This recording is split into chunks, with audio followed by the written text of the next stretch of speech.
What's up, YouTube? So before we get started with this video, our first take, they're going to go back to the old, does Kobe really care about whether or not he's the GOAT and where his name fits in that conversation? So let's see what they have to say today. Kobe Bryant, of all the points that he scored, 2,086 assists that were given to him. Only 2 were by point guards. The other 4 leaders in assists to him were from forwards or centers. You've got, what is it here? I got a list here. Derek Fisher, Lamar Odom, Shaquille O'Neal, Pau Gasol, Rick Fox, and Smush Parker. Those were the individuals that are accountable for the assist to some of Kobe's points in his career, okay? Only 2 of them were guards. The others were forward. So Kobe's thinking about what he had to do in order to accomplish. Have you looked up Jordan's numbers along those lines? I have not yet. Because they both played in the triangle for the same coach with similar type of point guards. Yeah, but not the similar type of supporting cast in terms of Scottie Pippen and P.J. Armstrong. Exactly, Stephen A. They didn't have the same supporting cast. Let's keep going. Those guys were Michael Jordan compared with Shaq and other guys. It's just different. I'm not saying that's a great passer. Yeah, I understand that. I'm just saying, but for the most part, he was dominant. He got the ball. My only point in bringing that up is to say, you talk to Kobe. The important thing to understand for us all, he's not playing. No, he believes that he ain't joking. But that's why he's not joking. That's why I'm saying it matters to him. It's important for him to believe it, but every shred of evidence points to Jordan, which is why it's him, then Jordan, then LeBron, according to him. Let me quick. And according to me and a lot of other people. And I don't have a problem with that. And of course, Kobe cares where his name is in the conversation of who's the GOAT. Just off of being pure competitive. He's a competitive freak. He's a psychopath that directed his craziness into basketball. So of course he cares where his name is in the conversation of being the GOAT. That's why he's played, to be the best ever, to win rings. That's what all these guys play. They may not say that they care about being the GOAT, but you have to, just by the nature of playing the game. You want to be the best.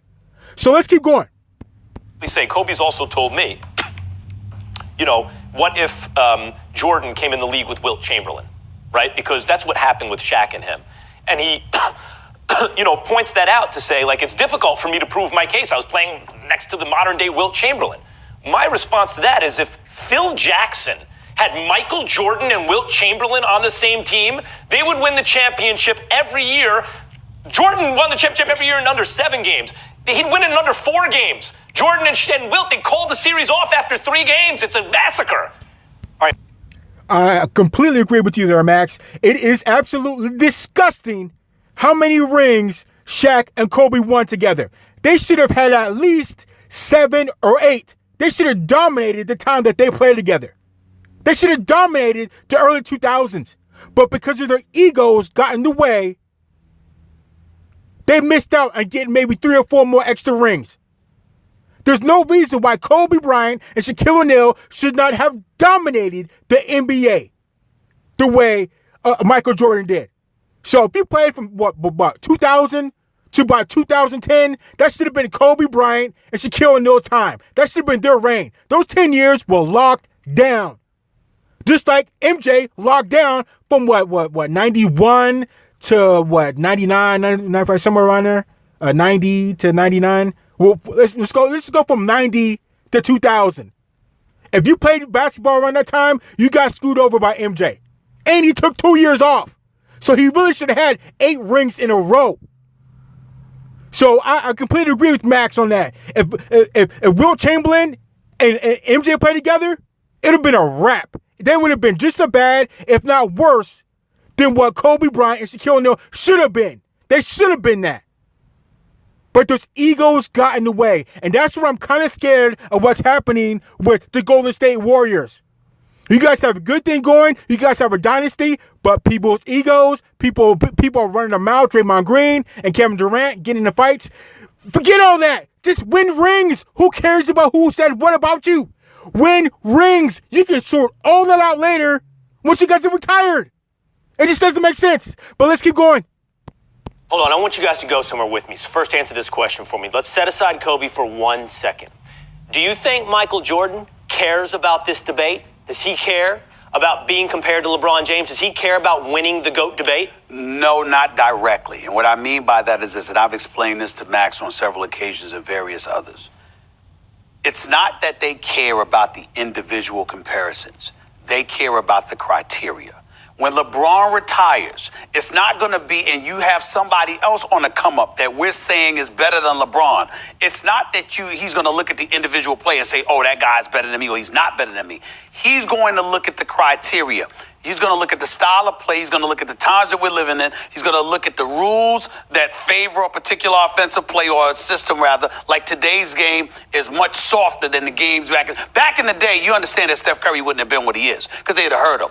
They'd have put something on them because the rules allowed you to get physical. So they pay attention to those kind of things. In other words, the Jordan rules that were implemented by the bad boy Pistons, Jordan thinks about having to go through that to ascend to the point that he ascended to. And he's asking who else had to go through that. So they look at those things. And if we're not consistent with the criteria we utilize to judge those guys, that's when guys get their back up and they're offended. If you're judging everybody by the same accord, and you can believe what you want, they might debate or argue with you, but it's no big deal. But where they get their back up, and they're very, very serious about it, is when we change the standard to a less rigid fashion for their for their successors.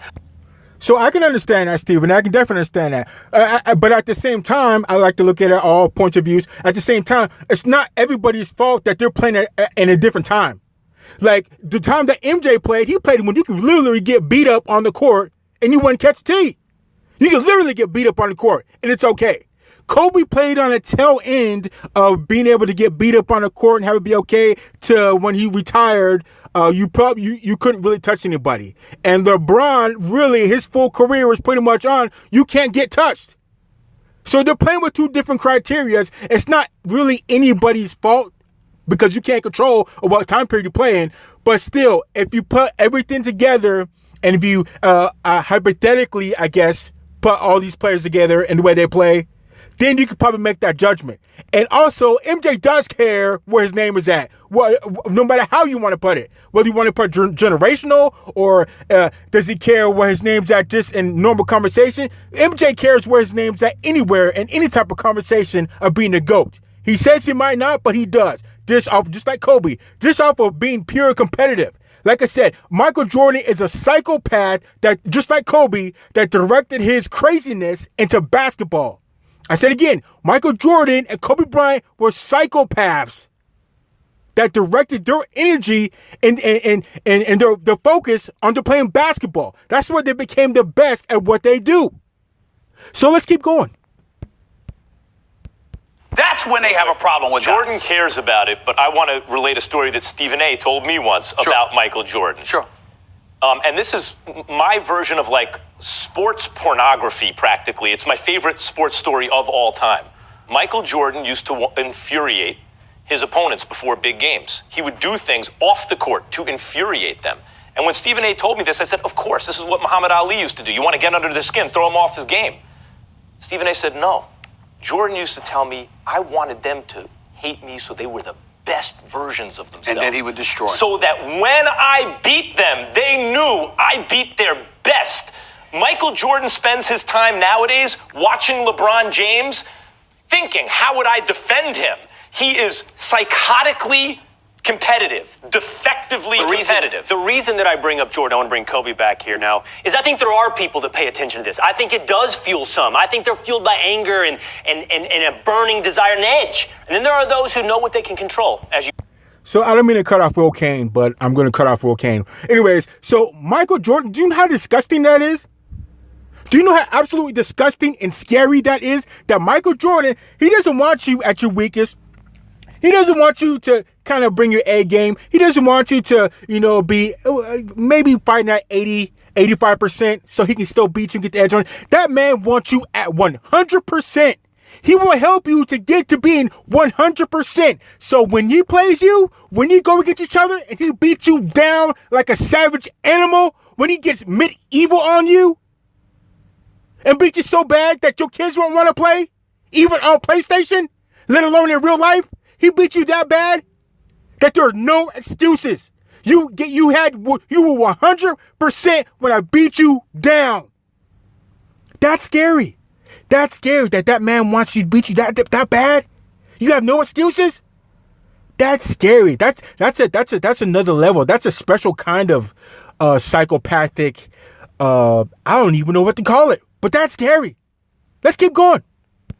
Point out, Max, who know I can't control the debate. I controlled it when I was on the floor. I can't control what Stephen A. or Max thinks. That is a unique ability to understand the world. And maybe these guys are unique, or maybe they have that edge still and still care. Let me give you a nugget of information. I can't tell you how many times, whether it's Jordan, Isaiah, or anybody else, any of those stars, any of the guys that used to play, that are Hall of Famers, I can't tell you how many arguments I've had with them over players that had nothing to do with them. They would argue. I mean, Jordan will argue on behalf of Bird. Right. Isaiah would argue on behalf of other guys. I mean, you know, when you heard names like, for example, names that we don't even mention or think about, the Junior Bridgmans and Sidney Moncriefs of the world, and people like that. Alvin Robinson's strongest guy. I mean, this guy was an ox. You hear people talking about him like this, like, what? They think about it. And so this is what I mean when I talk. So I don't mean to interrupt, but that's mutual respect right there. That's mutual respect that the greatest players have for each other. That we're not even talking about us. They'll bring up some other random person and give them respect. That's special right there. That's special. Let's keep going.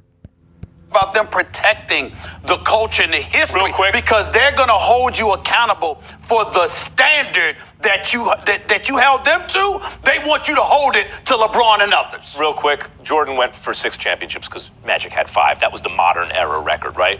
Jordan wants to be the greatest ever, and he knows he can prove it.